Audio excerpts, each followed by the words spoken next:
So here's the thing. I'm a rooster. It's my job to wake everyone up. Mornings are my busy time. What with having to keep an eye on the horizon? It's not an easy gig. Mornings are what they are, but it's different for you because there's McDonald's. And right now you can get 2 breakfast sandwiches for $5. Mix and match the tasty toasty egg McMuffin and the savory satisfying sausage McMuffin with egg, but only for a limited time. Turns out McDonald's makes mornings better. For you at least. Excuse me. Price and participation may vary. Limited time offer cannot be combined with any other offer or combo meal. Single item at regular price. The views and opinions expressed by tonight's guests and topic of discussion do not necessarily represent the official policy or position of S4, its hosts, syndicated carriers, or anyone associated with this broadcast. Any rebroadcast or reproduction of this broadcast or podcast without express written consent of S4 is strictly prohibited. Listener discretion is advised.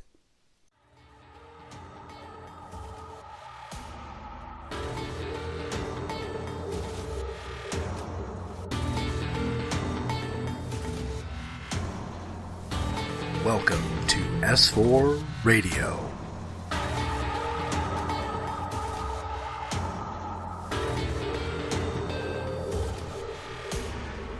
Coming to you live from the dark side of midnight.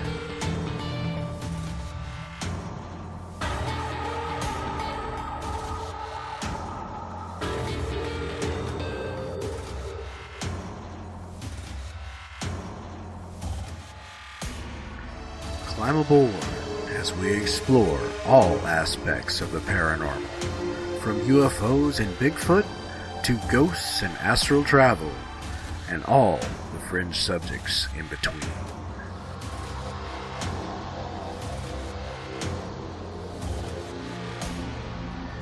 You have found the cutting edge of paranormal talk radio with your host, Eric Cooper, and our S4 panel of specialists.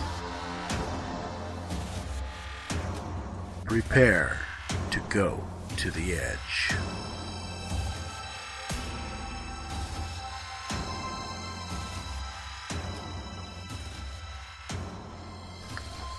Good evening, ladies and gentlemen, and welcome to S4 with Eric Cooper, broadcasting live from the beautiful mountains of Concrete, Washington.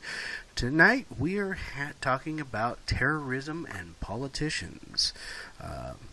Tonight on our panel, we have our Keith Andrews, astrologer and alien specialist, Michael Hall, the paranormal lawyer and owner of UFO I-Team, Jack Miles, military veteran and former port commissioner, myself, Corey Reese, and your host, Forest Moon Paranormal Zone, Mr. Eric Cooper. Hey, good evening, everyone, all of our S4ians out there, and our extremely rainy day here in Concrete. It's awesome, though. We don't mind that. It's been hot and dry, and yeah, rain is very welcome, especially with the fires going on. Real quick announcement, the 18th is our Skywatch with the UFO I-Team.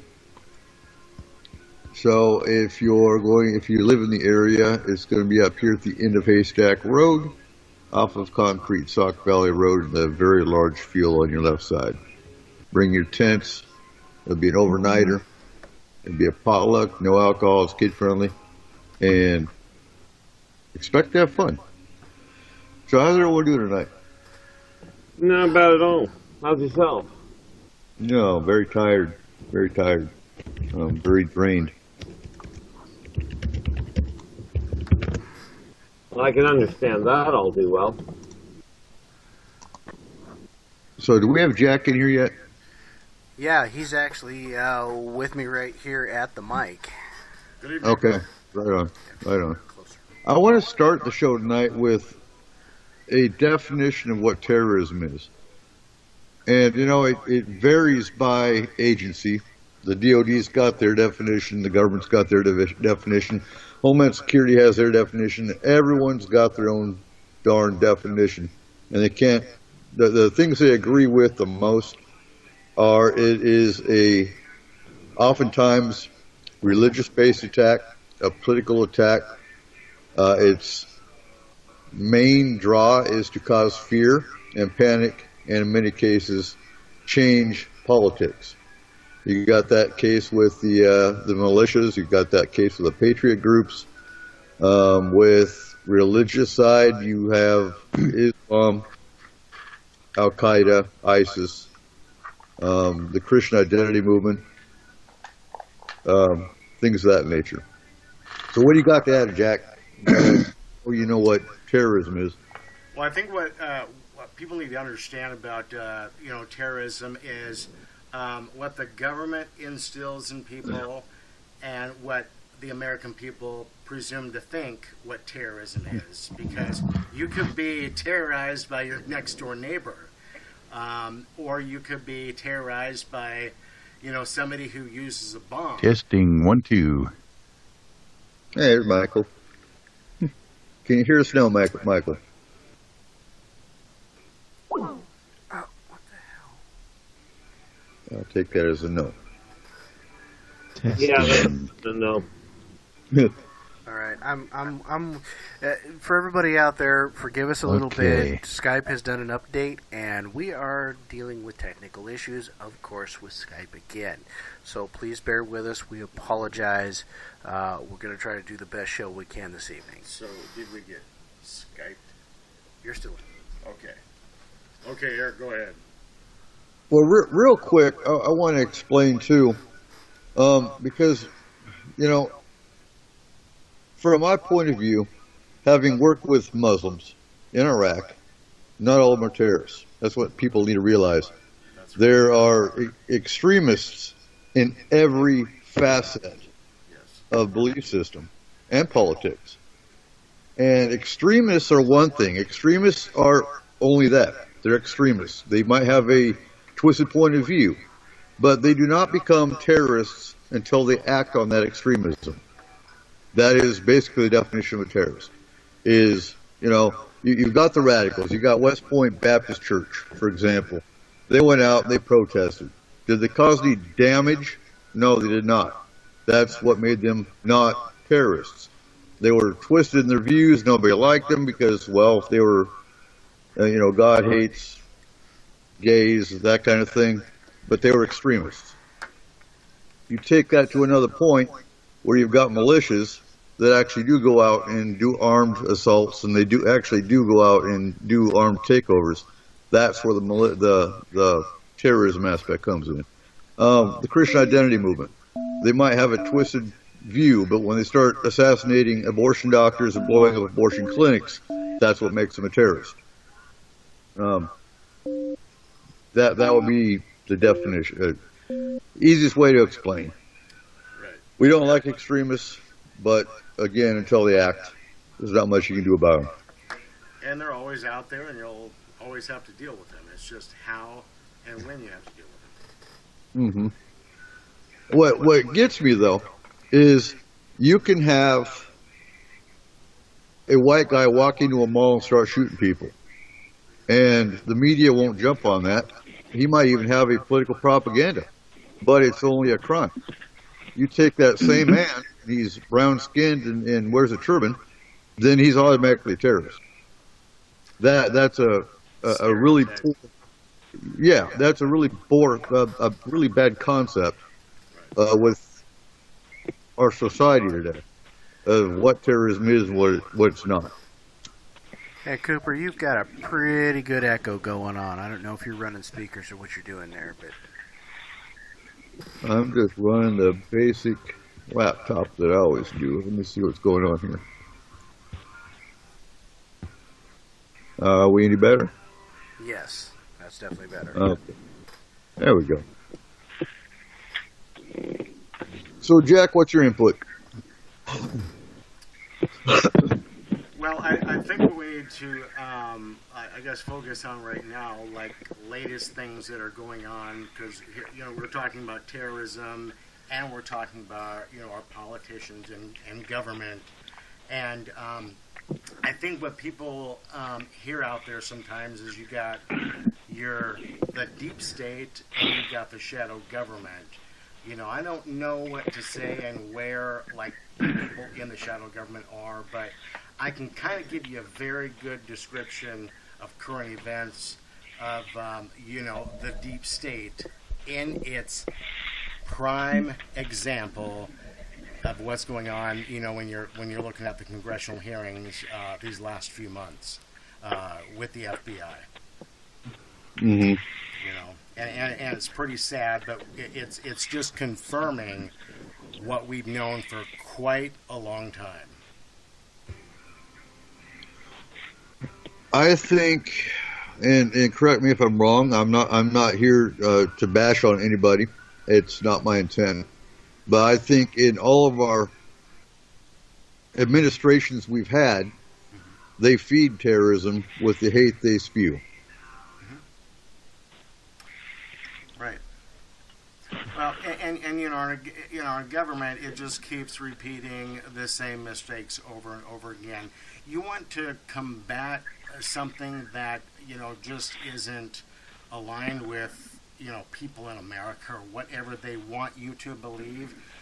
Why don't you work with the group where you can come up with a solution and try to work with these countries that hate us so much? I think the approach we've had for many, many years, I think just might be outmoded thinking, and we need to reform. And I completely agree. I mean, look at Somalia, for example. Instead of supporting them and pulling international organizations to combat terrorism, they cut off funding. Mm-hmm. You need to pull the international community together to combat terrorism, not isolate it. Well, and I'll make a bold statement now. We have our government has an image of how we're supposed to look at what a terrorist looks like, but I think what Americans are failing to recognize today is that our terrorists here in the United States are the people that are claiming to represent the American people on Capitol Hill. Those are our American terrorists. That is my bold statement of the night. And I would agree with that. And again, I'm not here to bash. I walk the middle. I don't walk the far right. I don't walk the far left. I walk the middle. I believe in the Second Amendment. I believe in, I walk the middle. Right. To me, anyone that to vote for, there was no one that was worth voting for. I think that ahead of it, you need to have you have to have a military background to run for any kind of office. Well, because you're going to see less wars if you have a veteran in there, or at least a military background, because they know what you're getting into. You would hope you would think so, and if anybody knows a little bit about their military history, Marine Corps, for instance, General Smedley Butler was a very high-ranking four-star general, and he came out and wrote a book after his time in the military, and the title of the book is called "The War Is a Racket." And you can find it right on if you just Google it, and you can get the PDF form, and it comes up. It's an easy read, but you see what's happening from the early 19th century to the 20th century of what he talks about and how the military is actually used to protect those people who are actually running this country. It's quite startling to what you see going on today. Nothing's changed, and he's been right every step of the way. How he described it 80, 90 years ago. Very good book to read. Again, the book is called War is a Racket. I have to look into that one. Yeah. I'm going to come out and say this now, too, because one, the government's behind what we see as terrorists today on the Islamic side. It started with Bush. I can honestly say that because when we went into Iraq, the Iraqis were actually excited that we were there in the beginning. But once it turned to an occupation, and we start killing innocent people, is when you see the people of today that were kids back then, and yeah, they're going to hate America because, well, their parents were killed in, a drone shoot that went the wrong way, or some crooked soldiers that, here and there it did happen. Their families were killed for no reason, and so yeah, we created a lot of the terrorists we see today. Right, and again, and let me just say this too, that maybe people don't understand where ISIS was created, and ISIS was created from the CIA. Okay, and what they did was they infiltrated the rebels that are fighting in Syria, because here's the real deal. U.S. government wanted to run a pipeline, an oil pipeline through Syria, and President Bashar al-Assad said, no, hell no, you're not coming through here, go somewhere else. And then this was created to start that so that the people there could say, oh, well, we need your help so that we can have a reason to go in there and take out Bashar al-Assad to get what we want and put that oil pipeline through Syria. Yeah, you know more than I do about all that and about the deep politics. I'm just a soldier that was there and saw what happened. Right, and myself as well. I was there in the first Gulf War, and I saw people and their eyes about, oh my gosh, you're here, we thank you, whatever. But there came a point in time where we needed to step back from there and let them now take over what democracy that they had absorbed through all of this, and let them try to make or break their system. And America just needs to learn to step back from that and let them do their thing now. And Tim's bringing up the CIA created Bin Laden in '80. Well, actually, if you haven't heard of the School of America, it's at Fort Benning. The School of America is actually where foreign politicians, foreign leaders can go and actually learn how to be leaders, i.e. terrorists. Saddam Hussein was there, Fidel Castro was there. It's being protested all the time. I've seen the school. I know it's there. It's not a conspiracy. I've been to Benning. So, yeah, look up the School of America. You'll see a lot of protesters that go there all the time. And, yeah. But, my focus with Homeland Security, and the reason I'm taking this degree, is to focus on Homeland. Not Iraq, not Pakistan, not Islam, but what we have going on here. We have enough militias, patriot groups. I know I've said that, but it is what it is. We have neo-Nazis, the Adam Voff division. We have religious radicals who want everyone to believe as they do, and will use politics to attempt to achieve that. We see that in the government we have today. So, focus on your own backyard. That's right. Well, we can't even focus on our own backyard to the fact that Homeland Security is pretty much failing to do its own job here to keep the United States secure, because we've got.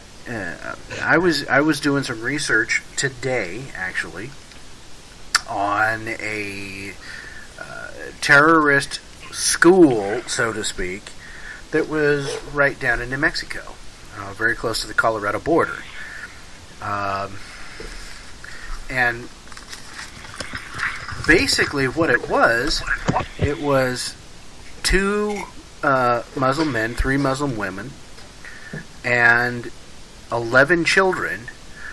All the children were theirs, and they were training these children to do terrorist acts. as young as age 3. And the children, I guess, were ages from 1 to 15. But I think they were starting on about age 3. And they're teaching them to do school shootings, legal buildings, and public places.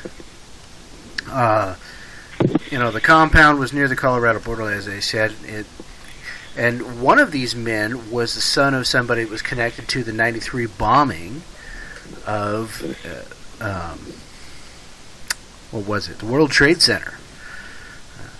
And, all they had, and now mind you that I know that New Mexico, there's a lot of wide open desert out there. It's not, it wouldn't be too hard to hide something out there. But, basically all they had for this compound, they just had things stacked around. Big stacks of tires and pallets and stuff kind of hiding the place, making it look just kind of like a junkyard.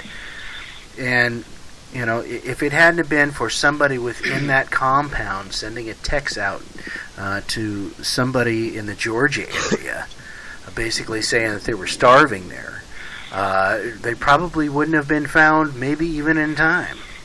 And it basically all came down to that text or message of some sort was intercepted by the sheriff in that area somehow, and he acted.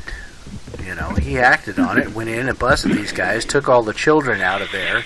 I don't know if they've been able to charge them with any terrorist type of things yet, but they were at least able to arrest all of them and charge them with child neglect and abuse and everything else. So they're going to have them on something. But holy crap!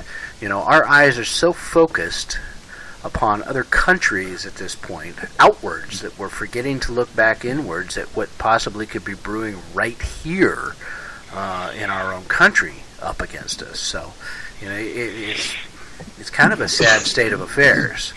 But then again, you look at it again, and you say, well, if they allow some things to happen here, hey, that's just more that they get to keep that stranglehold, in the government on the rest of us, and the more money they get to make off of it. So who knows?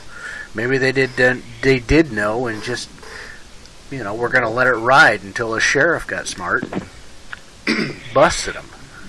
Which I would honestly say, we've got satellites that actually zoom in enough to see what brand of cigarette you're smoking. Satellites.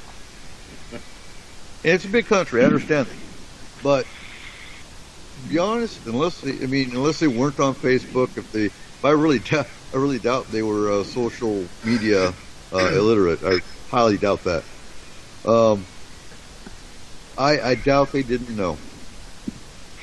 But if you look at the way this country is going, fear is everything. Fear controls people.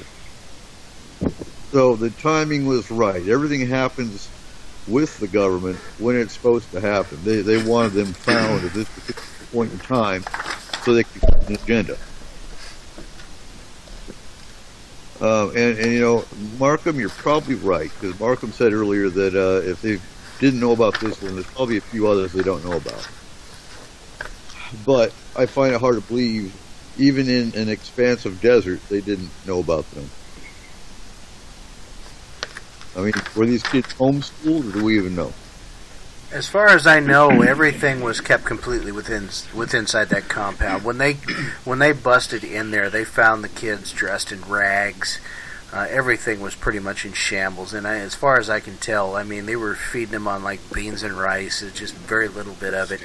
They were just literally flying as low under the radar as it possibly could. And I'm pretty sure everything was just being kept inside that compound. Okay. Yeah, I find that hard to believe. Most of what you see today are what we call lone wolf terrorists. These are the ones that you see, they're usually sympathizers. They're usually the ones that will do a random attack. They're not really tied to anybody.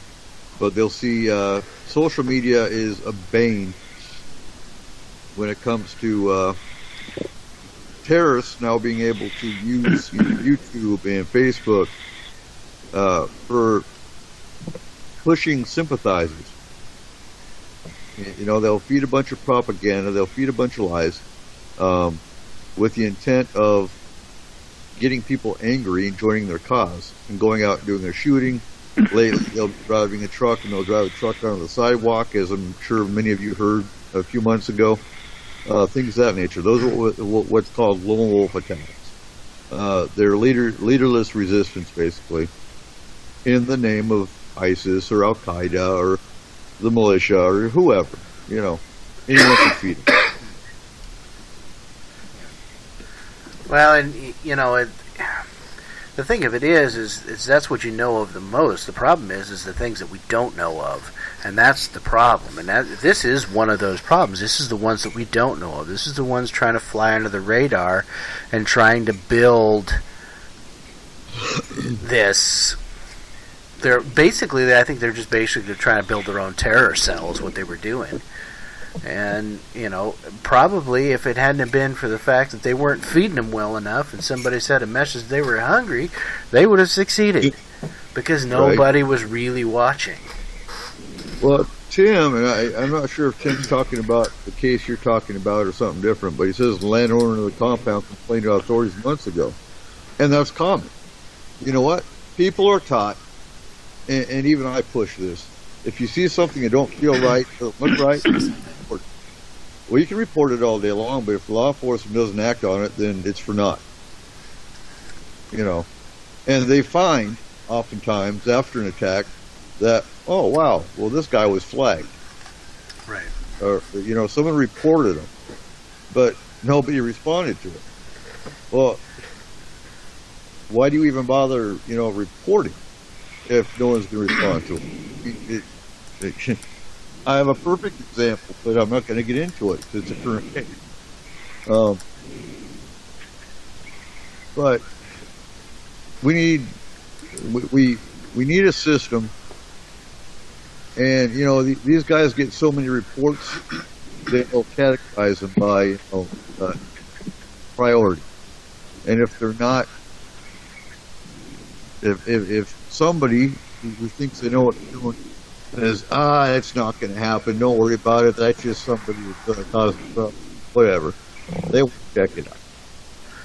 Well, and Tim put something up there in the chat room, and he's right, and it's something I hadn't added in there too. It was the other part of the ball dropping, other than the message that got intercepted, was that the 3-year-old, basically, I think he took it from somewhere else that was his mother somewhere else, and was up on the missing children's thing. And what had happened is the kid had epilepsy, I believe, and couldn't really walk. And of course, here's a huge example of how you're doing something like that, but your own religion is telling you apparently to do what you're doing gets in your own way. Is that he thought the kid was possessed by demons, and so he was going to do an exorcism on it. So he literally, his own BS screwed him up, which is a good thing. But nonetheless, I mean, like I say, prime example of stuff happening here at home. And if it hadn't been for police watching for a missing kid and people who are starving, nobody would have knew a thing. Nobody was paying any attention. So let's switch up here real quick. So the difference between a terrorist and a criminal, and you probably know this, Jack. If you are investigating terrorism, for example, you can put someone watching a criminal, and if you get found, that criminal's going to stop what he's doing, but he's going to go right back to being a criminal here in a few months once he thinks things have calmed down. Now, a terrorist, on the other hand, if they think they've been found, they will stop anything they've done, and they will move. And you'll lose all evidence, you'll lose any way of finding them again. So based on that,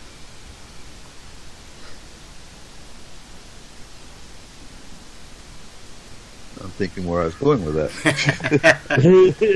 That's one of those where the train derailed and there was no survivors.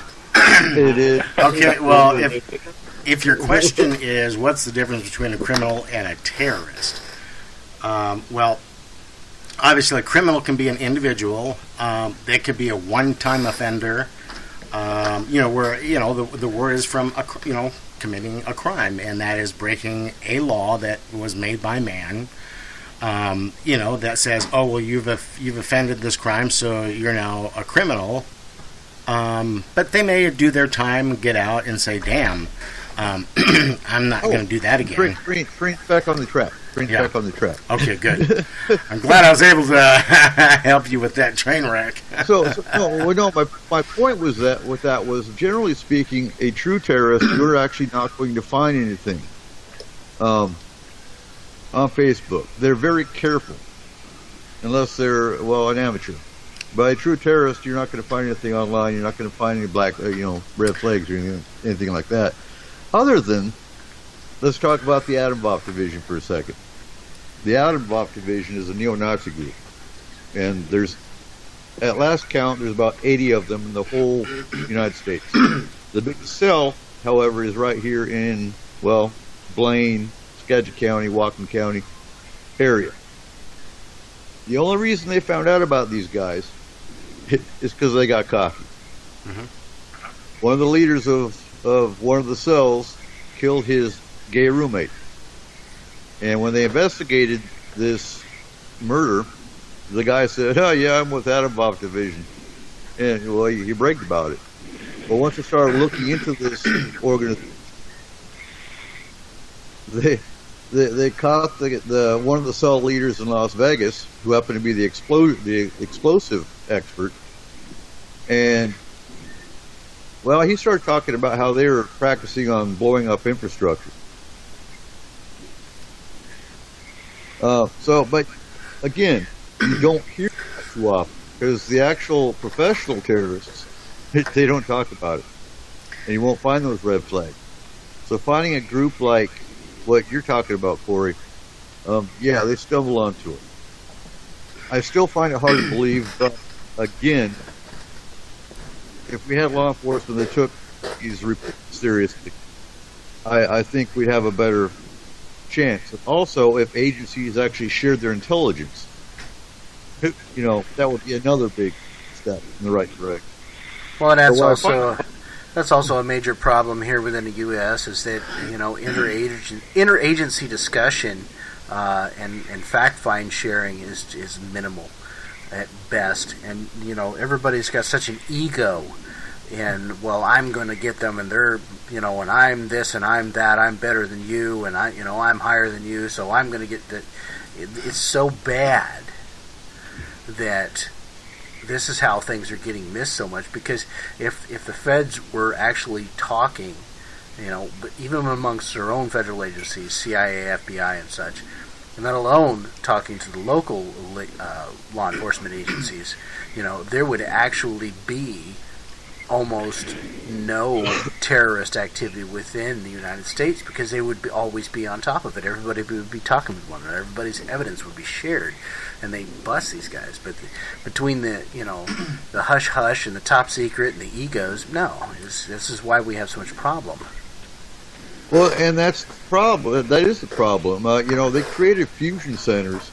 Jeff Ventura did a show on the fusion centers, and he said they were actually FEMA internment camps and whatnot, but actually fusion centers were designed as an intelligence collection agency. Correct. And it was an independent company that ran it. It wasn't feds, it wasn't state, which is, to me, wrong. It should be state-run, and the feds feed information to the state based on what's going on in their state. The first line of defense in any state is local law enforcement. If feds ain't sharing the information with local law enforcement, it's not going to go anywhere. It's local law enforcement that knows who the problems are. Yeah, and the one thing you can do to check into stuff like that is just do the old tool that never fails, and that is follow the money. Find out you can find out where these fusion centers are getting their funding. And a lot of times you'll see they'll come back to people who have special interest in certain fusions that the government is using to collect information on demographics on Americans in the United States. Right. Agreed. But what I find funny too is Homeland Security is based on a whole lot of different agencies, but not the CIA. Well, The okay. biggest intelligence agency is not part of the Homeland Security. And you have to remember, though, too, let's back up to, pre 9/11, where Homeland Security was not even an agency. And it wasn't Right. until after 9/11 events that scared people into believing that the government knew better than the American people by taking away certain freedoms in exchange for security. And that's how they are pushing certain agendas to get Americans to believe every day we have a major fear in terrorism, but they don't give you any details. Mm-hmm. And they don't act on it. No. They don't act on real tips. And this is not something new. The government has just been doing over, since 9/11. This has happened even back as far that we know as of now. Franklin Roosevelt, who had in his hand that he knew the Japanese were going to bomb Pearl Harbor, and that was their ticket into World War II. That was America's ticket into World War II. Mm-hmm. And I'm taking I'm taking advanced cyber terrorism right now, or cyber security right now. Interesting course. But talking about cyber, everything that's the scary part is all of our infrastructure is based on a computer system. Mm-hmm.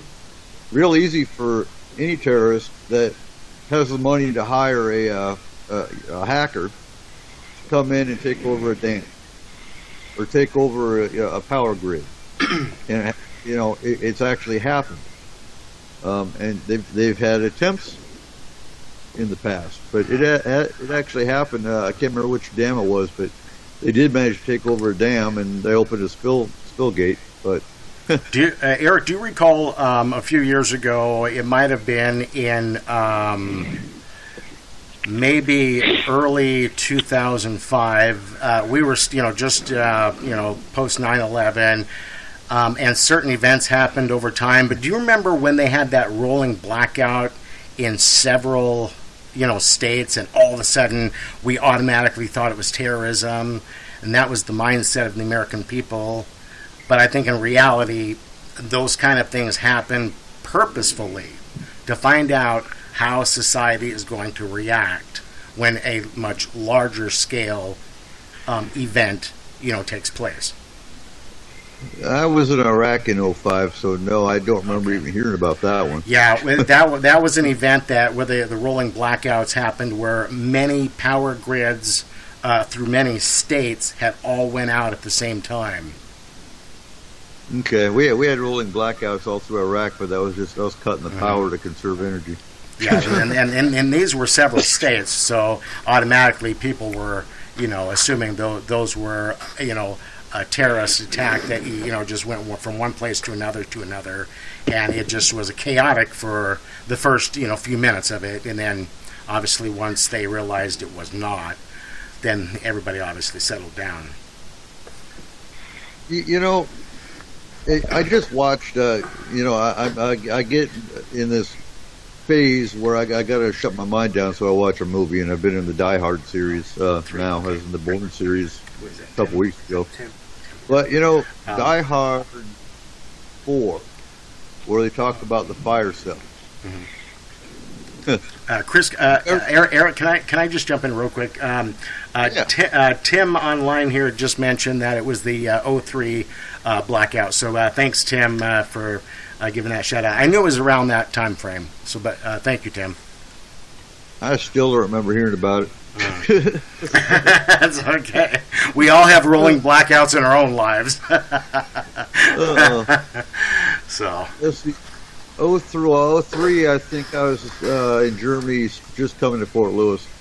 But yeah, do you ever see a fire sale happening? A fire sale happening for what? Just anything? Yeah. Sure. Because they bring up a very valid point in that movie. I like looking at movies and basing them on trying to see the realism of them, and I could actually see that one. Mm-hmm. And I have not seen the movie, so I'm not familiar with the content of it. You know what a fire sale is? Well, not exactly. Okay.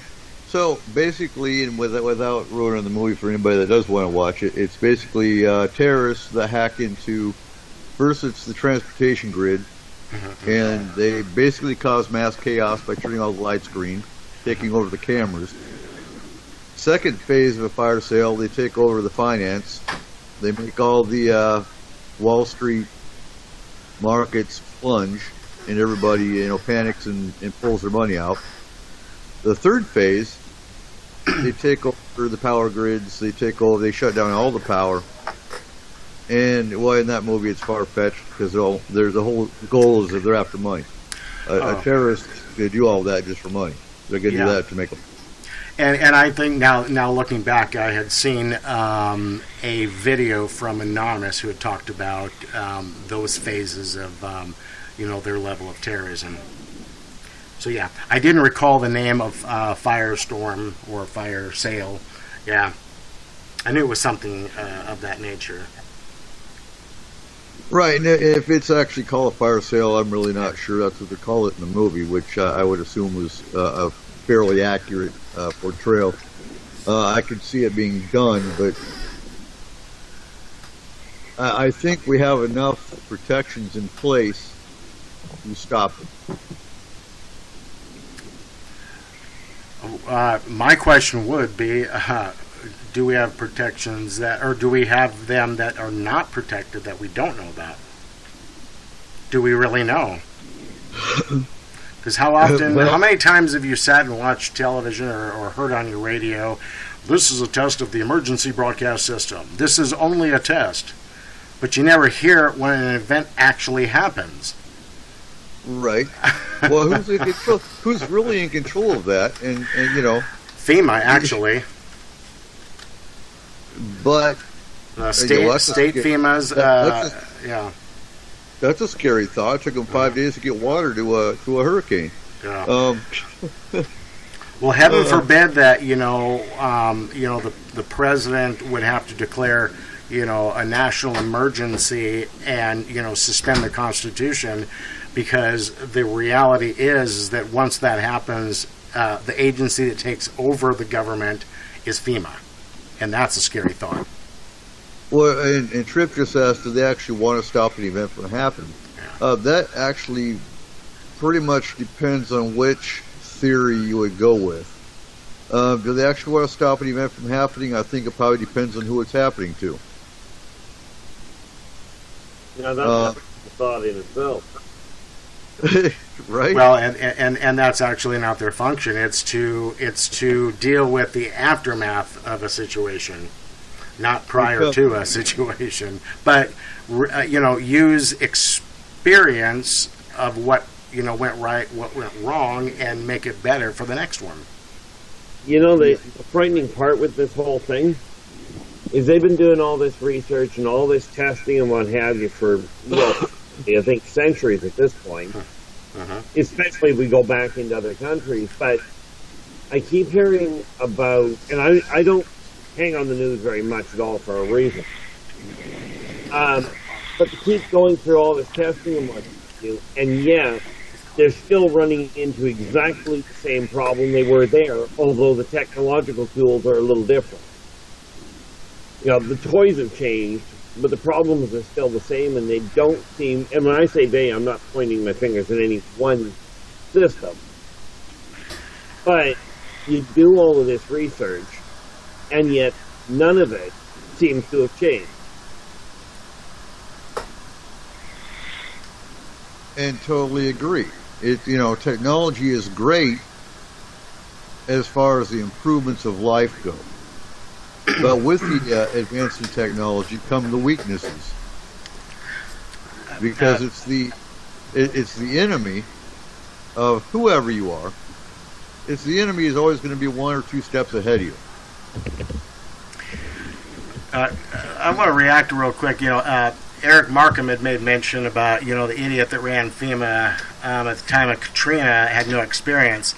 That is a true statement. But the one thing that lagged, and people need to understand that the federal government cannot step into a disaster until the governor of that state declares an emergency and asks for federal aid.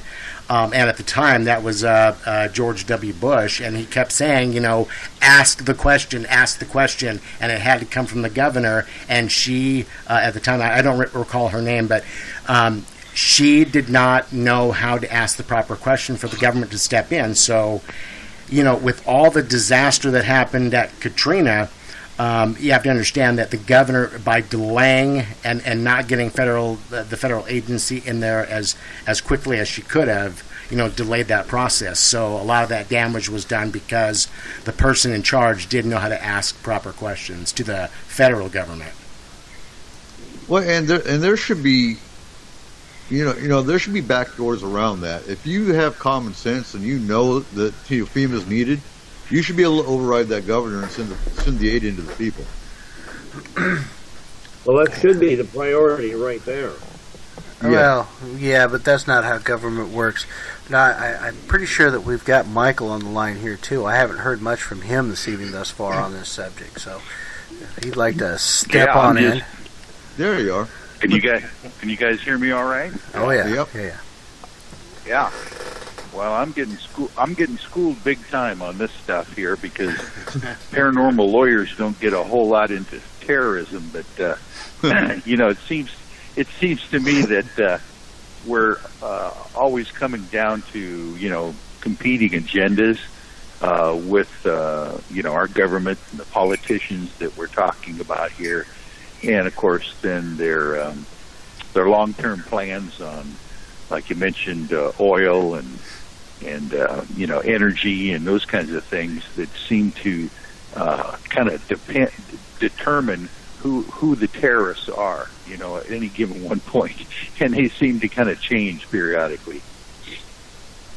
Well, and that's the sad part, Michael, is there's terrorists all around us, but it's all basically comes down to a definition or what you label a terrorist.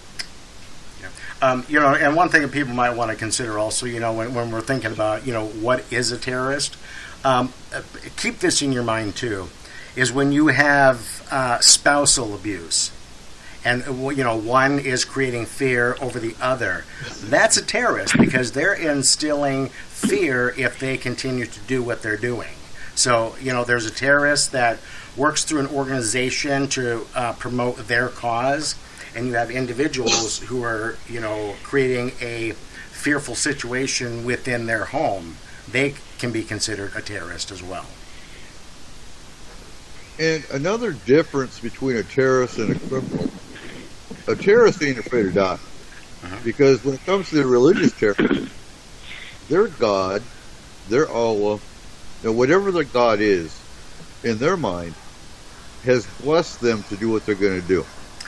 And one thing we have to all remember too, that there are more people of the Islamic faith and Muslim faith that are not terrorists, and there's a very, very small percentage. So I would say stick to the name of the organization, but the individuals, I think we should let the people decide where they lie within organizations that have created a terrorist atmosphere, in many communities around the world. Well, something else that you guys just brought up is regarding the religious belief being a fundamental backbone for some of these places, and I've been doing my own research because the whole thing around religion has bothered me for quite some time. But it turns out that when you take a look at the commandments of various different religions, I've put this all on paper, but they all teach the same thing. And I mean literally, Christian, Jewish, Muslim, Islam, Sikh, the whole 9 yards teach the same thing. Don't go to war. And yet, people say that's what my God tells me to do. And it doesn't matter what religion it is, they're doing the same thing. And I'm thinking people, much like the lack of communication between the government agencies, the lack of coordination between the religions is doing exactly the same thing. And for exactly the same reason, it seems, individual egos and who's in control of what section. And this is why I keep telling people, if you want to bring terrorism, if you want to bring the negative conflict, make your community safer, get to know the people standing beside you. Exactly. Unplug yourself from the cell phone when you see somebody walking down the street. If you're out for a walk, get at least one of the headsets out of your ear. And you bring up the perfect point, and that's where the extremist comes into the picture. The extremist, like I said, is just that, an extremist. They're harmless. Not totally harmless, but once they start getting the radical side of extremism into action, that's what forms them into a terrorist. Because you got extremists all around you. The true Christian is the one that says, love your neighbor as yourself. Or judge not, you be judged. That's the true Christian. The other side of that is the extremists, and they're the ones that say everyone needs to be Christian. We need to convert everybody, or the Islam. Well, you're not Islamic, so you need to die. That's the extremist side of it, and you're absolutely right. They're a very small minority, but they're a very loud, dangerous minority. And don't forget about the little small group called the sympathizers too. They may be the individual out there that will attach themselves to a cause, but not be directly involved with that organization. So keep those in mind too. Well, you can go the other direction too. The environmentalist organizations. Yep. Yeah, sure. There's environmentalist organizations. There's the animal rights activists. Mm-hmm. Who, you have a puppy mill. Yeah, it's illegal, but you don't need to go off and burn down a lab. You don't need to go off and spike trees, or like in Greenpeace's case, derail a train carrying radioactive waste in Germany, where you just cause more damage than what would have been done, because now you've got radioactive waste all over Germany, all over the tracks. But no, you have extremists and radicals in a lot more areas than you realize. Does that mean you need to run out and be scared and look over your shoulder? No, it doesn't. Just be alert and know your neighbors. Mm-hmm. That's the whole point. Yeah.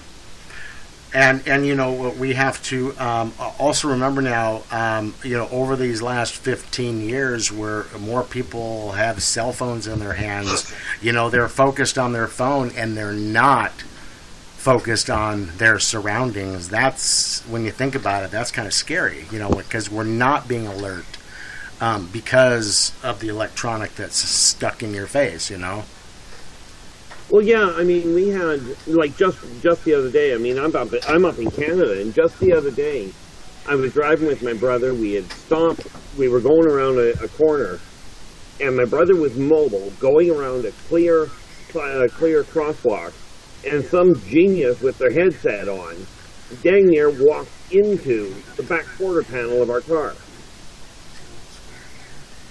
Because they had their head plugged into this thing, and weren't paying attention to what was going on around them.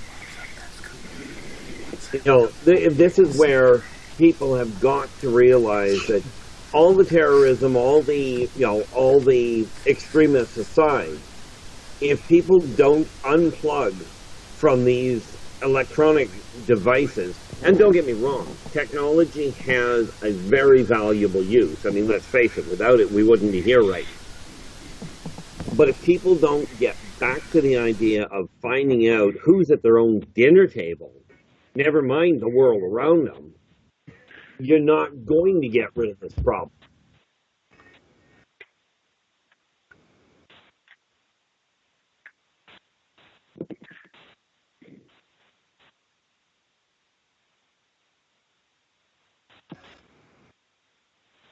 Who is whispering?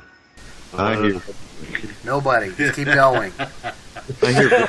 Sorry. No, I'm getting education on everybody's names and their little symbols up here on the screen. So I'm getting educated. So is everybody else on the station. I think before we get into a full other discussion, maybe this is something that we can think about as we come up. I think on the break here shortly. But let's reel it. Yeah, let's maybe start this. And I want to say this: we have to draw back a little bit and think about. Looking at our own legislators, our own elected officials in the U.S. Senate and Congress, in the House of Representatives, because a lot of times people are going, well, what the hell are they doing? Because they're not working for me. And when they've created so much, dissension between the constituency and the elected officials.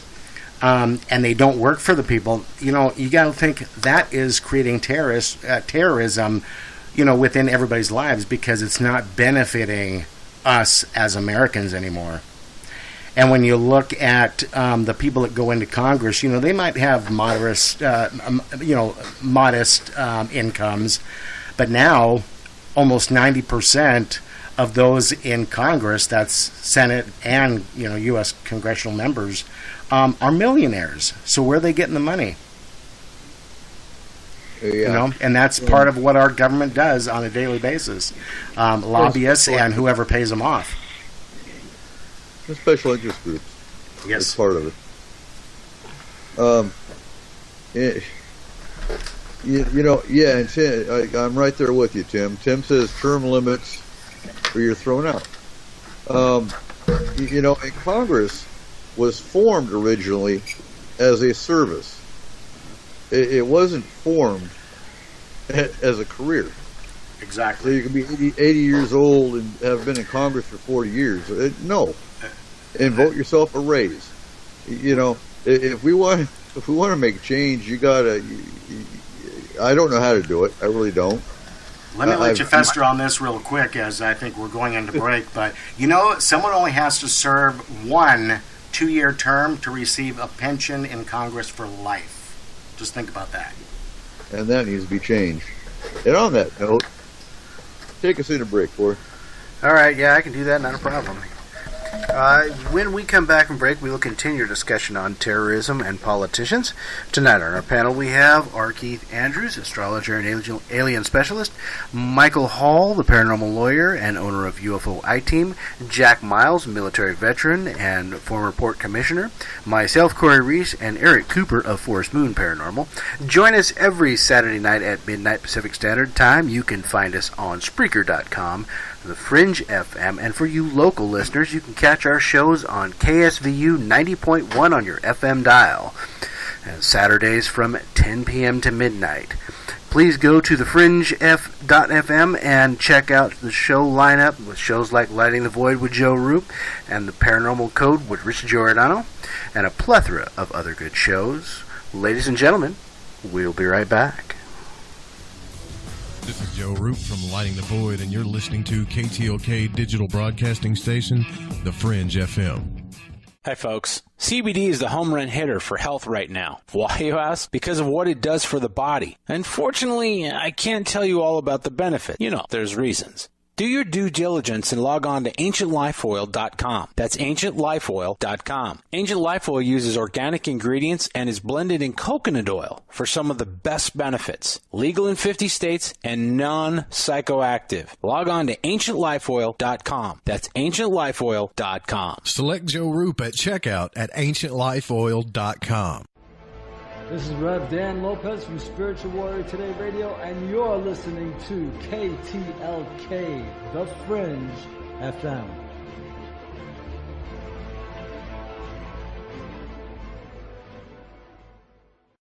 Who were the real ancient Egyptians? What is it about ancient Egypt that captivates us all? The critically acclaimed series Magical Egypt is back with all new episodes. Let Chance Gardner and company take you on another adventure through Magical Egypt in the new series Magical Egypt 2. Magical Egypt 2 attempts a forensic reconstruction of the science of the ancients through a study of ancient aesthetics. Also, the best researchers and authors in the field like John Anthony West, Graham Hancock, Laird Scranton, Robert Bouval, Lon Duquette, Aaron Cheek, and more join together to explore the topics of the esoteric and the hidden messages of the ancient Egyptians. Just go to magicalegypt.com right now and put in the code word FRINGE and get 10% off any download or order, including the groundbreaking original Magical Egypt series, as well as the new episodes in Magical Egypt 2. Also, check out the great work and the companion series at magicalegypt.com. Click the banner on the Fringe FM or go to magicalegypt.com and use the code word FRINGE and get 10% off your order today while it lasts.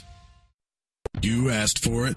We listened. Changes are coming to the Fringe FM. Hear the Paranormal Code with Rich Giordano live Monday through Thursday at 7 p.m. Pacific, 10 p.m. Eastern, starting July 9th. July 9th, we're going to be going 4 nights a week on the Fringe FM. Followed by Lighting the Void with me, Joe Roop, live at 9 p.m. Pacific, midnight Eastern. Then, stay up with us in the early morning hours for some of the best paranormal and alternative programming around. The truth is out there, and so are we. The Fringe FM.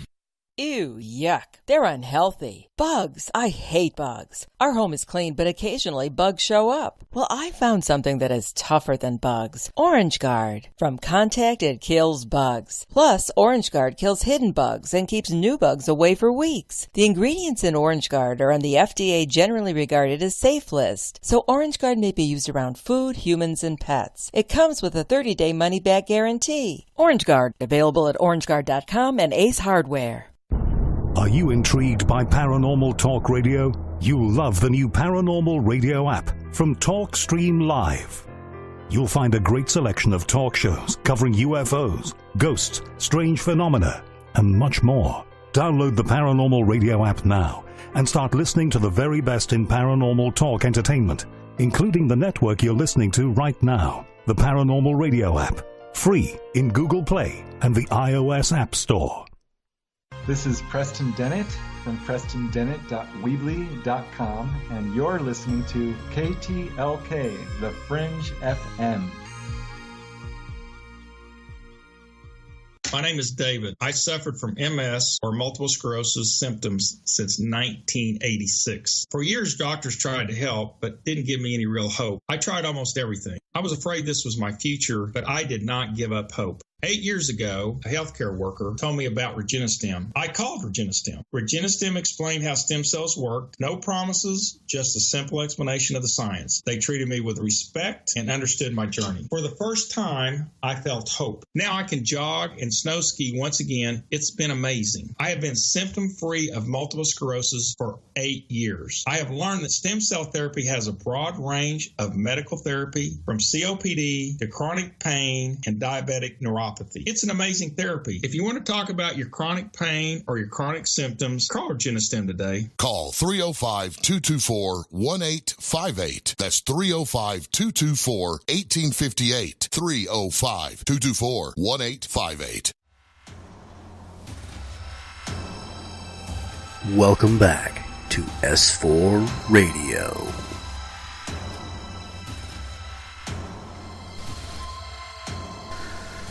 All right, welcome back, everyone.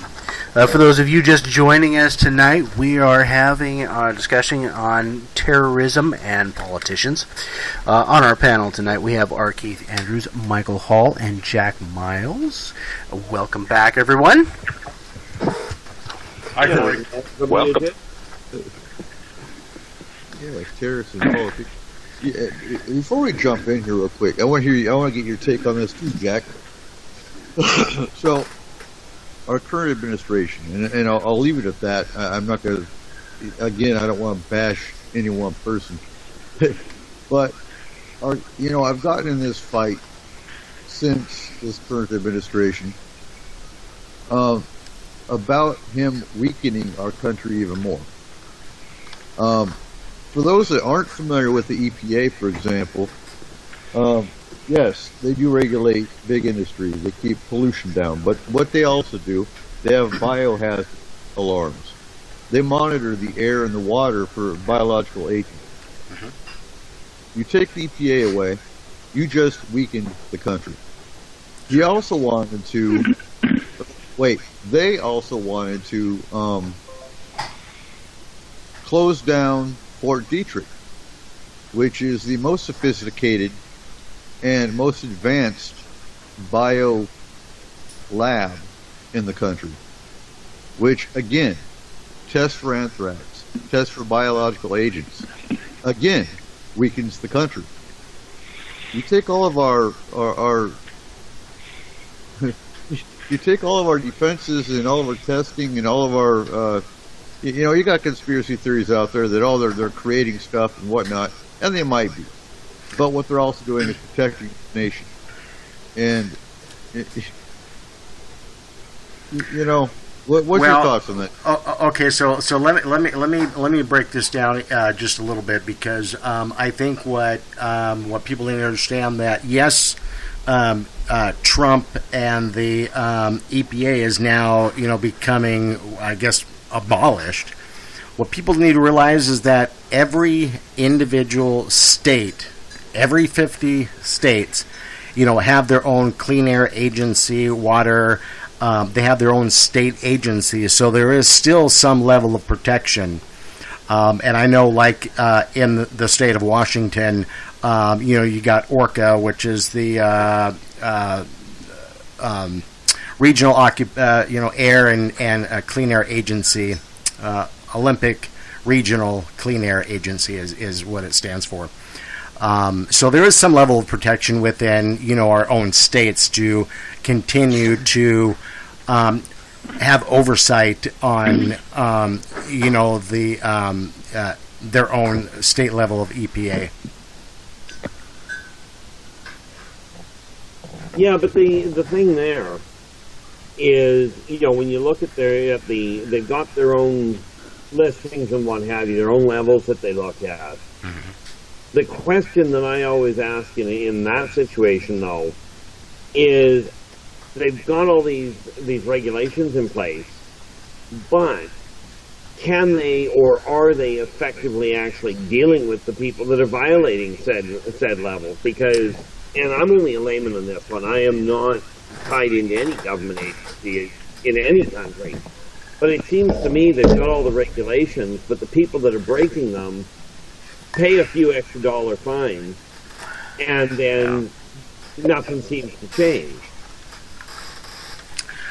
Well, okay, so Eric, you might be a little bit more familiar to this than maybe people outside of the state of Washington, but we do have our own issues, with the environmental protection, with the government, because we have a place down south of here called Hanford, where they have stored a lot of the obsolete elements of radiation, the kill rod, the rods that are used and that are now being underground, but the elements in which they're enclosed have now leaked out into the soil, the water, and of course, as much as it rains here in Washington, into our water supply. So, and it's not going to be livable for hundreds of years. Yeah. But yeah, and was the EPA involved in that? I don't think. Well, they haven't done anything to clean it up, and they haven't addressed it. Now, it is under investigation, but of course, the bureaucracy, it could take several years, and in the meantime, it's still going into, seeping into, the underground and into the water system. Well, and there's really not much they can do to fix that. I mean, they can dig the soil out. Well, they can take out the elements and, maybe enforce what they're being held in and try to minimize it, and then try to get the soil out, that's contaminated, start to work on getting those levels down and even filtered out so that, it can minimize the long-term effects. question: is Eric Markham actually in the on the air here, or is he still in the? Is he still just in the chat room? Yeah, he's just in the chat room.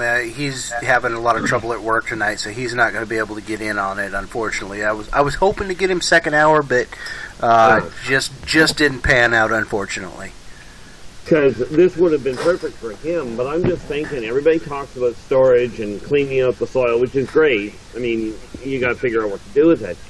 But there's got to be a way to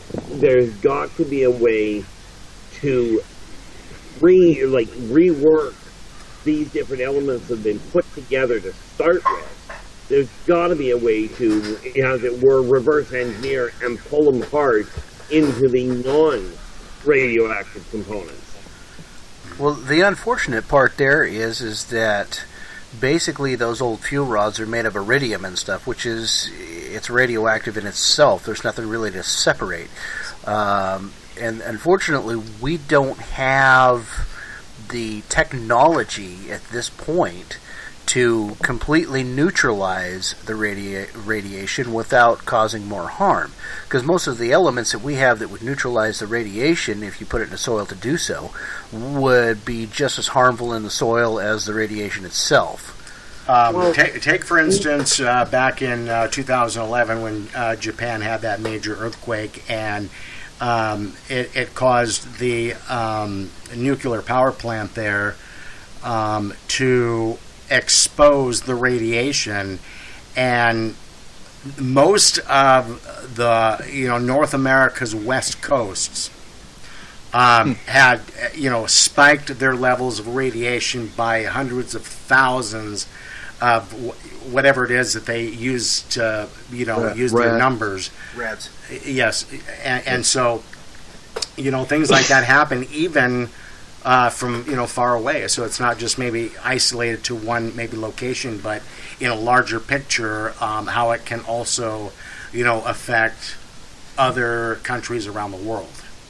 Well, maybe I'm a little obtuse here, but correct me if I'm wrong, are not the various governments around the world, and let's settle for the United States and Canada for the moment, just because we happen to be right here, but aren't they sending up rockets and what have you to put satellites up in orbit on a regular basis, either in orbit or for various different, never mind run into the moon, just into orbit? They've been doing it for years. They with? They've been launching satellites, spy satellites, telecommunication satellites for years. Okay, so why, pray tell, if the problem is you've got all these rods that have to go. Now, I understand the rods may be big. I don't even know the size of the rods, but I do know this. Shoot them into space. Would it not be possible to break them down so they're smaller, and while you're firing the satellite up there in the first place, take a load up and fire it out into space where it's no longer on the planet, period. I mean, you're sending the thing up there anyway. And so I guess the issue comes back to what Corey says. Maybe we just don't have the technology, because what secures that rod when you launch it into space and something goes wrong with the rocket? Then you've got collateral damage that spreads at a wider scale amongst the population, in which it, whether it be over the ocean, because at some point it'll come back to the East Coast, or, what? It could, but here's the thing. That may happen, absolutely. But we already know, if you store it underground, what also may happen is you got a whole pile of this stuff, and an earthquake may break it loose anyway. Right. Yeah, I guess damned if you do, damned if you don't. Well, I like the way Gretzky put it years ago in hockey, where he said, you may miss 95% of the shots you take, but you will miss 100% of the ones you don't. Yep, yes. And to me, this just seems because I'm listening to this going, okay, you got everything on the planet already. We know it's a problem. And yes, absolutely. I mean, the obvious question, if you're going to dig the soil out and it's irradiated, what do you do with it? It's got to go someplace too. Mm-hmm. Right. So we're already getting it off the planet in the first place. You know. Well, maybe I'm overthinking it. Think about this, Keith, though. What's that going to do with our friends in space? Going to kind of tick them off, don't you think? They don't want dirt. They got the radiation. Exactly. Maybe they can use it more than we can. Well, they have the technology to bleed off the departing electrons. When you take a look at the OTE drive, they could easily salvage those rods and put them to use to fuel the OTE. Maybe that's why we're creating a space force. That's what I was just about to say. You know, we got a space force. You know, we're already going to go out there and tick them off. So, who knows?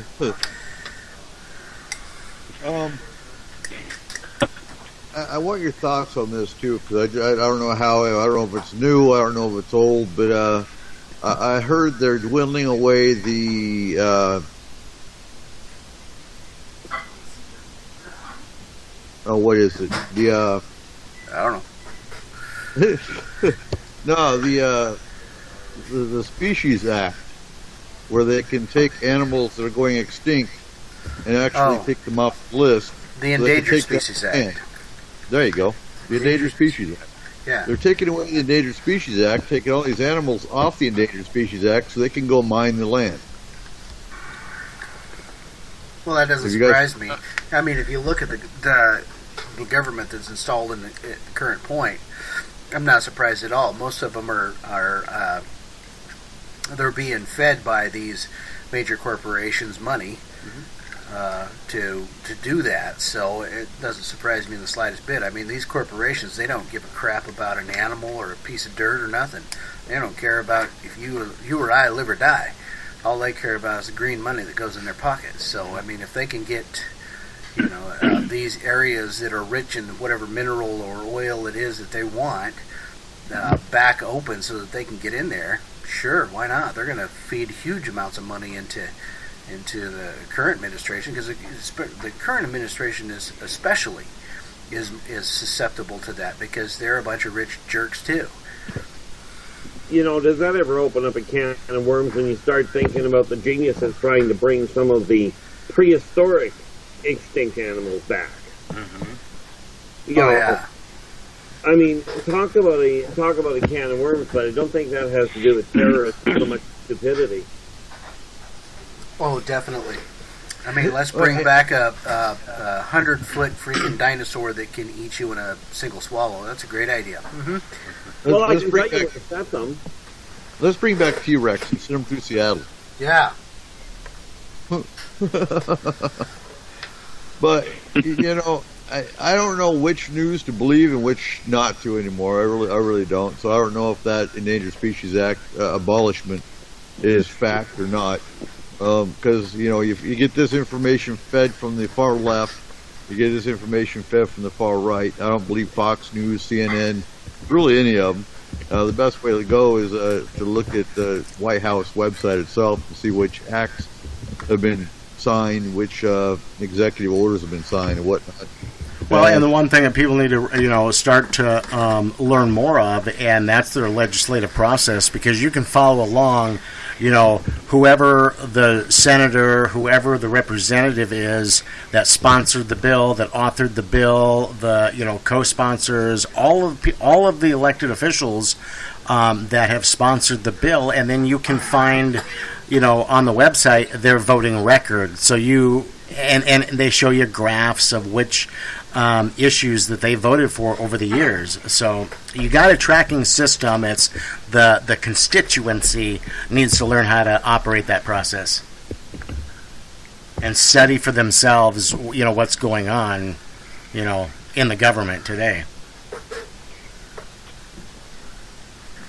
Totally agree. You vote for what your belief is, basically.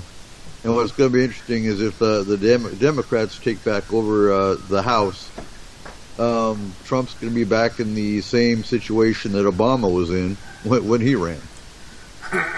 Yeah, pretty much. And I would have to check on the Endangered Species Act part of it. It wouldn't surprise me. I mean, they've tried to get rid of the EPA. They tried to open up protected parks, national parks, for the same purposes of mining and drilling oil and stuff. So, as far as this administration and the sideways stuff that they're trying to do for their rich corporate buddies, what they've done thus far, it wouldn't surprise me in the slightest. It would fall right in line with everything they've tried to pull thus far. I will check into that myself and see what it is. But it wouldn't surprise me in the slightest if that's exactly what's been happening. So, Jack, getting to you real quick. Where do you get your news? Let's tell the listeners where they can go to actually get solid news. Well, first of all, the best way you can get news in general is to stay away from the corporate media and find alternative news sites. And just kind of review out there, what the news that they are putting out there for people to see, because one, they're not regulated by the FCC. So the content that they put out, they're not having to get it edited by, the corporate hacks that want you to only see what they want you to know, which would be CBS, ABC, NBC, MSNBC, all of those corporate medias, when in reality you can find truth within, a local blog, a news source that is putting out there on the internet for alternative news. Where do I get my news? Well, my background, I was a news reporter, news anchor, radio, and that. So I've been able to gather, information by my background, which is investigations. And when you go back and you look at old school reporters and today, you don't get the same thing. You don't get a reporter today who actually asks questions of an investigative nature and then have the experience to have that follow-up question, to continue that, instead of just asking the one question, general questions that they ask out there, and then just put out the general information rather than dig deep, gather more information. How did it happen? Why did it happen? Who is to blame? Who is involved? Government, local, individuals, whatever. But today's reporter does not get investigative anymore. They just put general info out there, and mostly, by the way, opinion, not fact. And people sometimes adopt that as a fact when in reality it's just their opinion. Exactly. That was exactly what I was going to say. Is all we have today is opinion-based media, not fact-based. And really, it goes by you watch which news media you fall in. Whether CNN is Democratic, whereas Fox is Republican. So they're all biased media sources. Well, you do realize that when we start talking about bias, all of these reporters, the politicians, the terrorists, the religious people, everybody's biased. All of them are individuals. Mm-hmm. Every single one of them started off as a kid that got along, wasn't greedy, wasn't caught up with who had the best make of handbag or the newest, technological toy. This is where the problem fundamentally starts, is kids are not born this conflicted. They're taught by the adults. And the whole thing boils down to one little issue. Okay, if you really go back to it, that one little issue is the home front, where people used to actually sit and talk to each other. They used to actually communicate with the neighbor, right? That is fundamentally where the problem can be traced back to. Yeah, well, yeah, and you're absolutely right. You can ask anybody if they know their neighbors. No, I've never met them. I don't like people. I don't need to know my neighbor. And yeah, back in the 70s, even in the 80s, people left the door open. They left their doors unlocked. They knew their neighbors. They knew who the kids were safe with. And everything was fine back then. You still had your criminals. You still had your terrorism, but nobody really worried about it so much like they do today. Well, okay, go ahead. Okay, I just was doing a little research. Checked several different news sources, and the Endangered Species Act is not so much going away as they filed for provisions to remove certain language from it that will take out possible economic impacts. So basically they're making it to where when they go to issue permits for things like gas and oil and logging and different stuff like that, that they do not have to consult any of the scientists from the local areas or from NOAA or from anybody else to write the permit. So basically, some paid-off official can look at it and go, yeah, we're going to issue the permit. There you go drill for gas.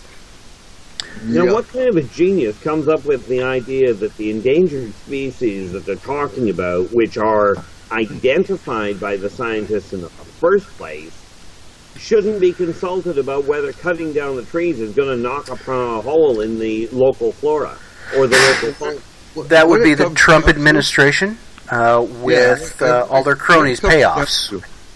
What it comes down to, too, and I'm not sure if you read this in the report or not, but they're trying to undermine scientists based on the global warming aspect. If a scientist believes in global warming and earth change, they're saying their science is invalid. Well, basically, and I've seen this pretty solidly from the Republican Party specifically. And they're the ones that are right out in front of it.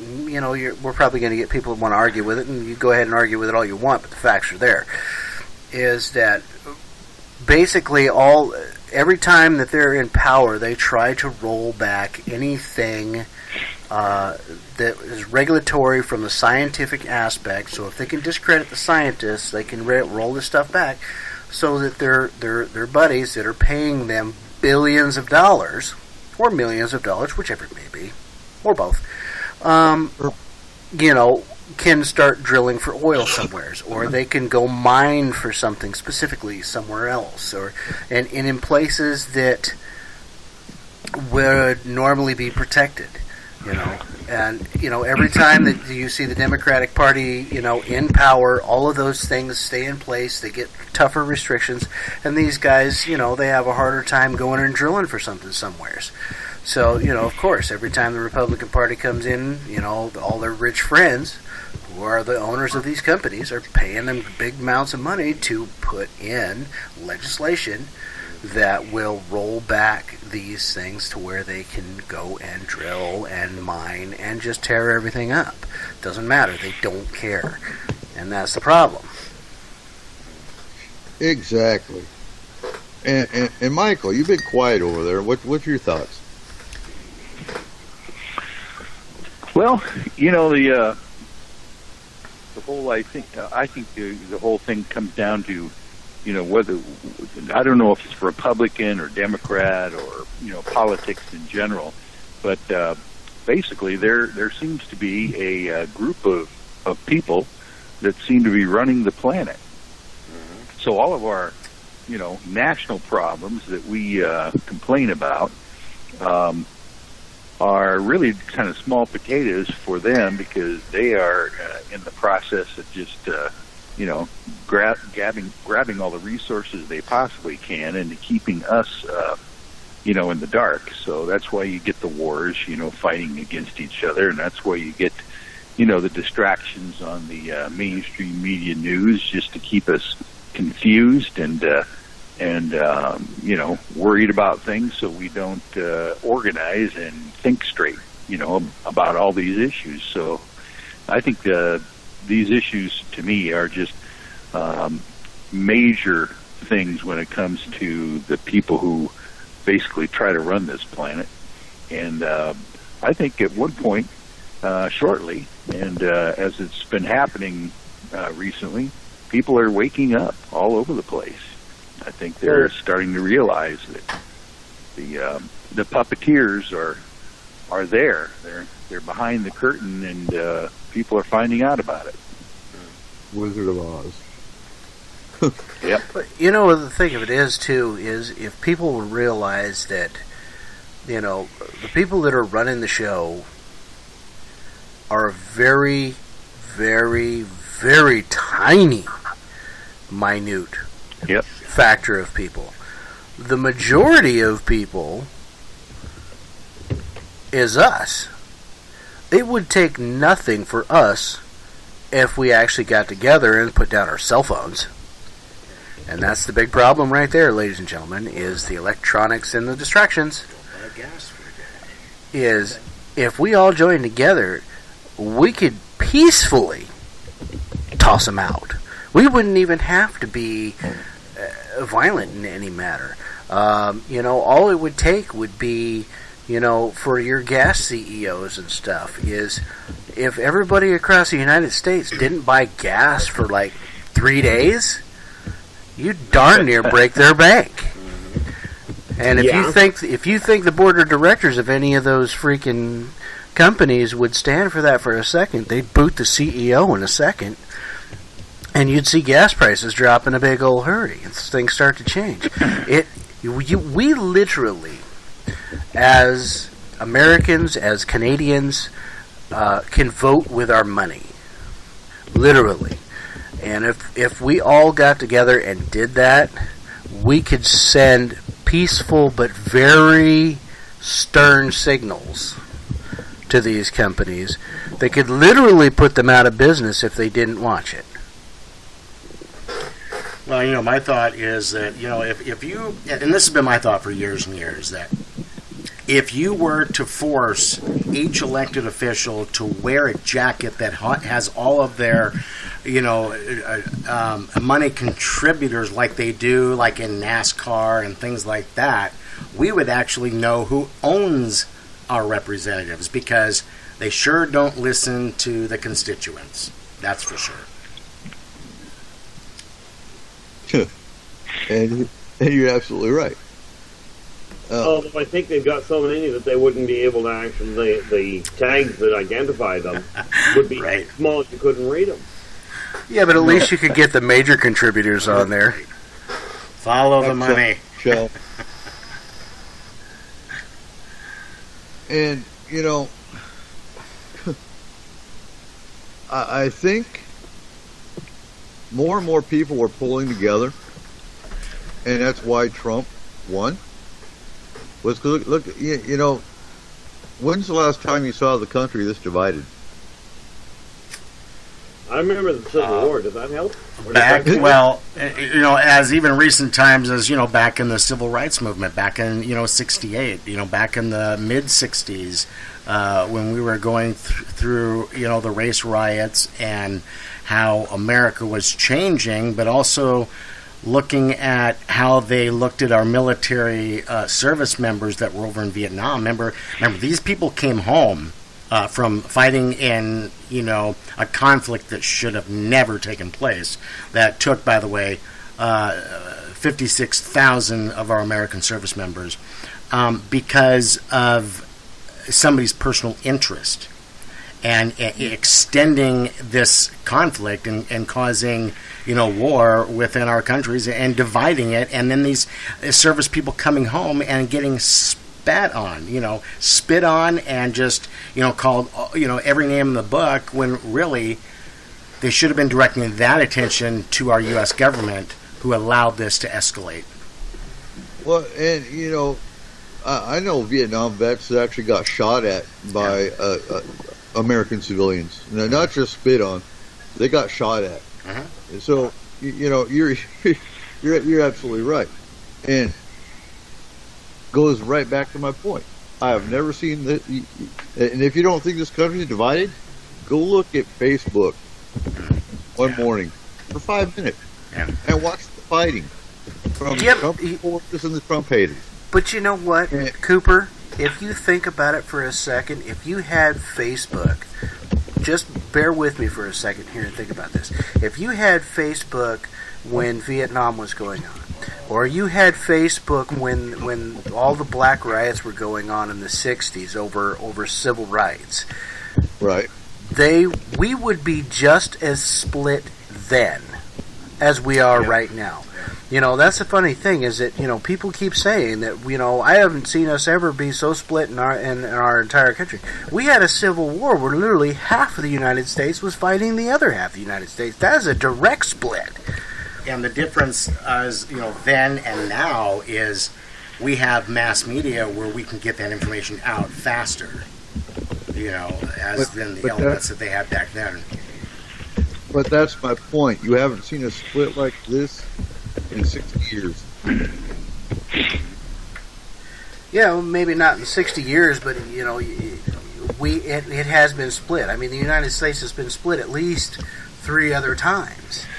Let me put this into your food for thought. You know, if we look back at recent history dating back to, let's say Johnson to present time, you know, the only president of all those administrations between LBJ and current Trump administration, the only president's administration that never fired a weapon, fired a bullet, launched a missile, shot anything down, do you know who that was? Any guesses out there? Reagan. Nope. Okay, so that would be Jimmy Carter. You know, he may not have been the best president. He may not have had very good policy, but what he did do was he demanded peace rather than war.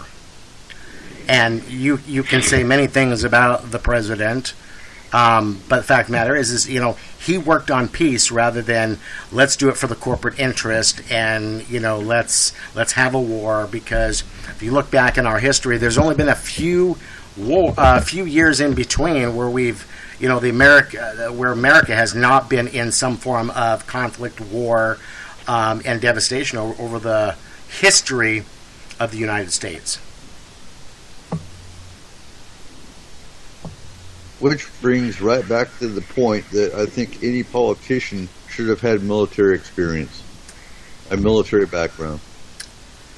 Well, that may be a good element as a credential, but you also have to, you know, we also have to remember that in our setup of how we elect people is that we do have that balance where we do have the individual who is not and may not just be, because you may get a military person who wants to use that experience that they've had as a military person to use against the American person and take away their freedoms in exchange for security.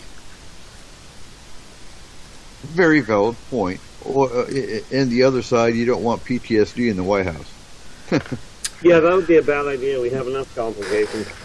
Right. Yeah, I mean, the bottom line of it is that it really doesn't matter if you've got a military credential or not. Now, mind you that I'm saying that it's a good idea to have at least some people in there with military credentials because they have an understanding. But it doesn't matter so much the credentials as it does the person and the personality and, you know, just what kind of morals that person has that goes into office. Because if you can get someone in there, such as, let's say, Jimmy Carter or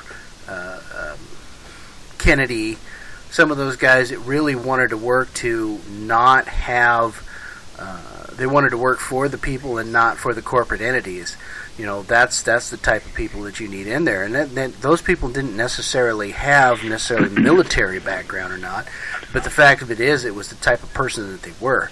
The problem that we have nowadays is that all of the politicians that we get going in there, They're not that type of people. Most of them are rich people to start with.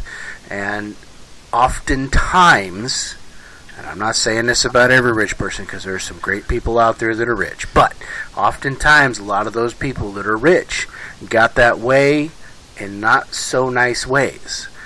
They stepped on a lot of people and did a lot of messed up things to get themselves that way. And they're going to run policy in the government the same way that they got to where they're at.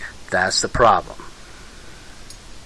That is, yeah, and that I agree with. I mean, I remember talking, because I managed to talk to one of the presidential candidates during the whole thing that Trump was running in, and I found it rather fascinating.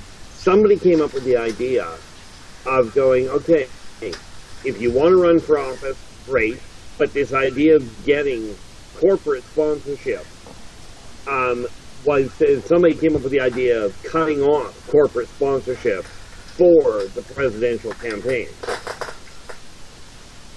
You know, which, granted, is going to cut down on cash flow for the campaign. You know, but it would put people on a much more even keel instead of putting people in a position where they can be bought into office. Well, the problem is they need to cut off that corporate sponsorship for any race that goes into the government. Any race. It doesn't matter. Yeah. Political race. Any political race that goes into the government. Okay, let me clarify. Any political race that's going into the government should not be able to have any corporate sponsorship whatsoever. Absolutely. And I mean that from the smallest town mayor all the way to the president. Because the bottom line is that the moment someone hands you money to sponsor your campaign, they automatically own you for something, because they're going to look at you at some point and say, I gave you a bunch of money to get you where you are, now do what I want. And let me interject here real quick, because as a former elected official, when I first ran my own political campaign, and I was getting phone calls from people who said, hey, I'm from so-and-so corporation, or I'm with this business, but I own this business, and I'd like to donate to your campaign. And I said, okay, well, how about we go and get a cup of coffee, and let's sit down, and I want to know who you are, and I want to know why you want to donate to my campaign. Because when we agree at the end and they write that check to me, it's because they believe in what comes out of my mouth, that I'm going to represent the constituency in which their business is located. And I said, if you think that this check and this money that you're giving me is a hand in my pocket, please take it back, because I don't want it. And I made it very clear to every person who donated to me that, this is because you believe in the message that I'm giving, and that it's congruent with how you want government to be run. So take that and absorb it, and if you believe in my message, give me the damn money, because it'll be used for a good cause. If not, stick it back in your pocket and walk away. But see, you're one of these outside the bell curve people. Yeah. You're one of the absolutely abnormalities where you would do that. I mean, I've had people offer me money if I would tell somebody something, and of course my comment is, well, I'll take your money, but I'm not going to lie for you. Exactly. But you're one of these rare people that will turn down the money because it's just to buy money. How many did you turn down, Jack? I had gotten 40, because it was a very small, rural area at a Washington public port in Washington State. And basically the function of that was to, bring in business to the local area, to help generate the economy, to bring in jobs for people. Our county was probably, at the time it was, the third most depressed county in the state, and we desperately needed jobs. And I felt the only way to contribute was to, run for the public port, make a difference, bring in jobs that are going to be, safe for the community, safe for the environment, and help to lessen the impact from, the high unemployment rate in our county. So I felt that at a local level, that was a great place to, begin, to work on that element within the community. Oh, sorry, yeah, and so back to that was I turned down, of the 40 that I got, I turned down 3. Okay. And most of them, by the way, were $25 contributions, nothing major. Like I said, it was a small community, a large area, but a small community in terms of population. So 3 that I recall, and one of them originally had donated to me. I accepted it because of what he had told me, and then it came up when I was the elected official, and it came up in a public meeting. I quickly realized that he had donated money to me. I called the Public Disclosure Commission. I cut a check back to him because it was a conflict of interest for me to take money from a contributor and then I have to make a decision on the business at the port. So I sent that back to him, and hands were washed clean because I recognized it and quickly made that correction. That definitely puts you on the outside fringe of what is normal. Yes. Which, by the way, I'm quite happy to hear. Mm-hmm. That's just on a personal side. I'm happy to hear things. Well, and that's the problem, is that you've got so many nowadays that don't do that. They don't care if there's a conflict of interest. Sometimes there's blatant conflict of interest on these donations you see too, especially the larger government politicians. They don't care. They take them anyways, and they give you the big middle finger as they look at you when they do it. And that's the problem. Is it needs to be made illegal again, and there needs to be enforcement. Yeah, that would be the key. Make it illegal. Enforce the illegality. And we're getting down to the last 15 minutes of the show. So what I want to bring up is terrorism. What do we do to protect ourselves? And I want to, we've said it in the show already. Know your neighbors. Watch the backyard. If you see anything suspicious, you do report it. Because hopefully you have one of the law enforcement officials that will actually take it serious. And then, as Jack said, know who you're voting for, know what they're really about, and what do you want to interject, Jack? Well, just to add to that is that don't just accept who the person that was elected. You stay on them. You stay, make sure that they stay on the agenda in which they sold you, and which is, why you had elected your official, your representative. Stay on them. Ask questions. Have open dialogue with them on a continuous basis, and make sure that you track them, because they're not working for you, and you'll realize once you stay on your elected official that why did you vote for that? Well, because that's what my constituents said. Well, who told you that? What is your data that supports why the constituency within my district voted against it? Because the meetings that I'm having with my my fellow neighbors are saying something completely different than what the elected official is saying. So you've got to really stay on them, because people have to remember they still work for you, even though their mindset is they don't think they really do. But you got to stay on them because you do pay their salary. And they are public servants, whether they are public servants. Realize that or not. Yep.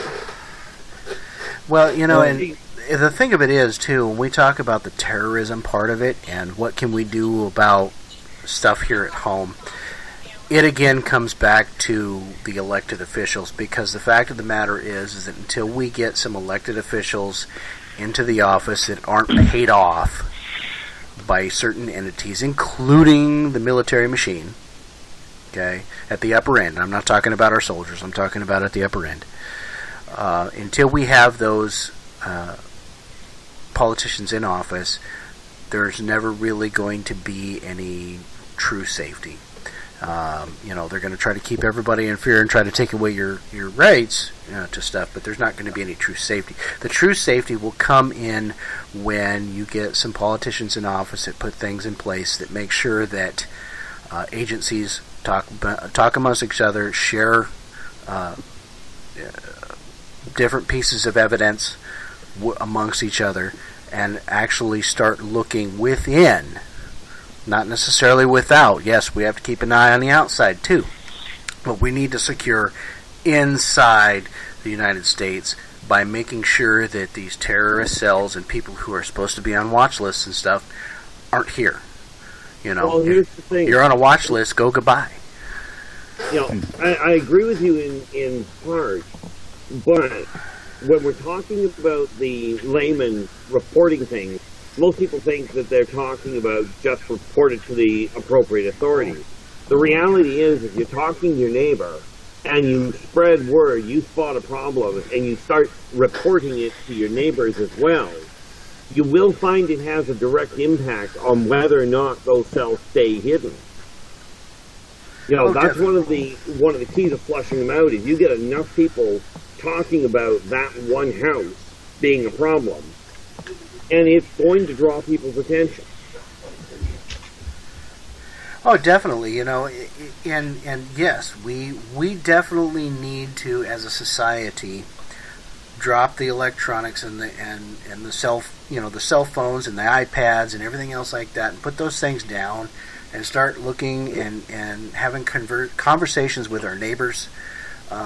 Conversing with the people around us and knowing who's there, because it's not just the authorities, though the authorities are an important part. We need them to start working together to get things done, but we need to be able within our neighborhoods to talk to each other, and be aware of what's going on around us so that, we can be watchful for our own selves. And I think the one thing I'd add to that, Corey, is that if you can't put that device down, use it to investigate, the things that are going on within your local community, within your state, within your, federal government, like your congressional members, and your two state U.S. senators. Find out what they're doing and make sure that they're working for you, because if not, get their email, get their phone number, give them calls, leave an email, leave a voice message, stay on them, let them know that you're watching them.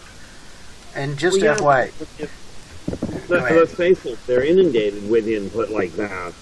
They're going to do something, if only to get it out of the way so that they can deal with what they think they want to deal with. Yeah, and just, another thing that has come to my attention, because I've been in office myself, is that if you want to get a politician's attention, you need to go old school.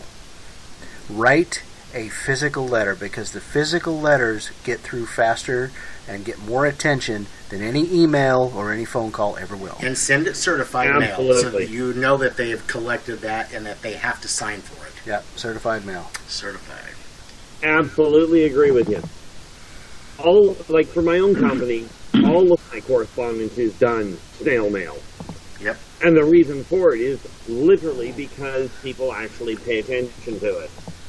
Yeah, well, they're so inundated with the electronic functions of contact anymore that it's, when you actually send something on a piece of paper, they go, whoa, what's this? I haven't seen this quite. Especially when they have to sign for it and they go, oh, what is this? Yeah.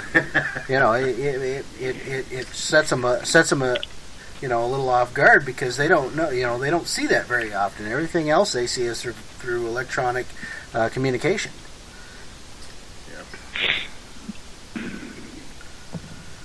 Well, this is where technology has become a problem. I mean, yes, it's a great tool.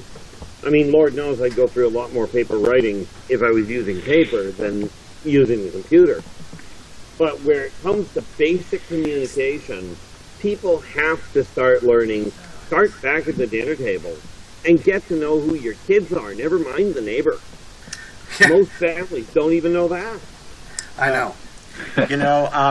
I just watched a documentary that was put together by HBO Productions, but it was done by Rory Kennedy, and that was Bobby Kennedy and Ethel Kennedy's last child, which was their 11th, and she was born 6 months after Robert Kennedy was assassinated. But she sat down with Ethel in a 2012 documentary and opened up for the first time. And I am in such awe of this woman because of how she raised her kids and how she became the single parent over the years with 11 children, and all the things that she would do with the kids, like Corey said, sit down at the dinner table and discuss things that are going on around. At that time, obviously, they didn't have cell phones, so they could get more attention. But they engaged in events that were going on in the world, in local, in whatever, in personal life, and in family. So sitting down and discussing with your children, with your members of your family, to discuss current events or things that are going on in a civil manner, and educate each other about what they may or may not know about it. So get involved with your family and get involved with people around you, and start communicating these issues that are out there that may affect them. Okay, now it's okay. Go to bed. And that must be our cue. Cooper, I would like to say, maybe mute your mic when you do that, but Okay, was that for us? You heard them, people. That's right, you heard them out there in Radio Land. You all time to go to bed. Nice finish. What a rap. What a rap.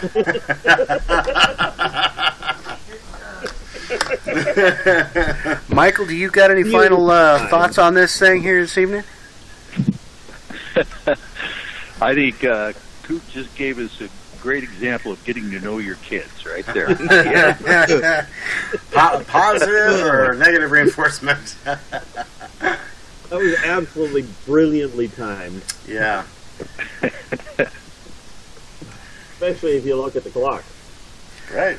Yeah, I know. Yeah, we're about 4 minutes here to go. So we got about 3 minutes here left of the show. So if anybody else has got some final thoughts, let's spill them out there. Let's hear them. Well, my basic fall to is very simple. Get to know your kids. Get to know your neighbors. It leads to a safer place. Yes. Yeah, totally agree with that. I mean, it's that's some of the biggest problem that we have today is that nobody talks to one another. Nobody knows each other.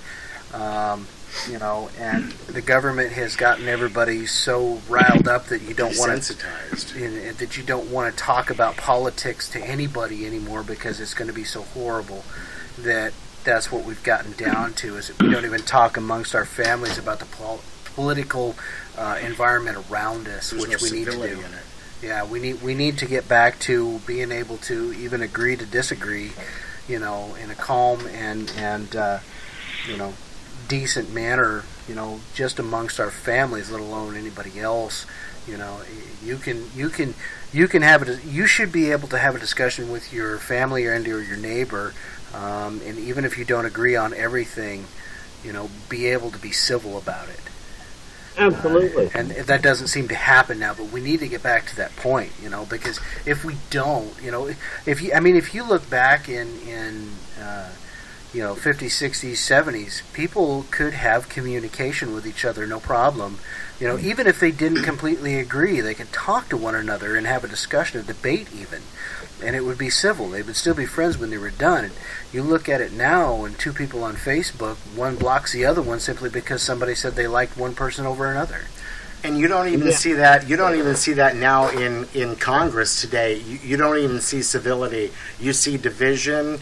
And, like even back in the 80s when President Ronald Reagan would talked to Tip O'Neill, the Speaker of the House from the Democrat Party. They would have their differences in their political ideology, but at the end of the day, they had a glass of beer together, and it never became personal. It was always professional. Now today, you don't even see civility within our own representation in our government. But you don't think they ain't drinking together? They're all the same. Well, they might be snorting together now. Who knows? Right? But whatever they're snorting. All right, we're down to 1 minute from the top of the hour. Corey, go ahead and take us home. Thanks, guys. Yeah, I will do that. Here we go. I would like to thank our panel tonight, R. Keith Andrews, astrologer and alien specialist, Michael Hall, the paranormal lawyer and owner of the UFO I-Team, and Jack Miles, military veteran and former port commissioner.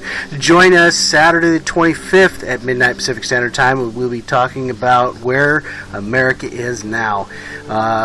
If you listen to the Fringe FM, you will be able to hear our replay on the 18th, as we will be out on our Sky Watch, so we most likely will not have a live show. You can find us on Spreaker.com, thefringe.fm, and KSVU 90.1 for our local listeners. I would like to thank all of our listeners, because without you, there is no S4. Good night, and remember, keep your eyes to the skies.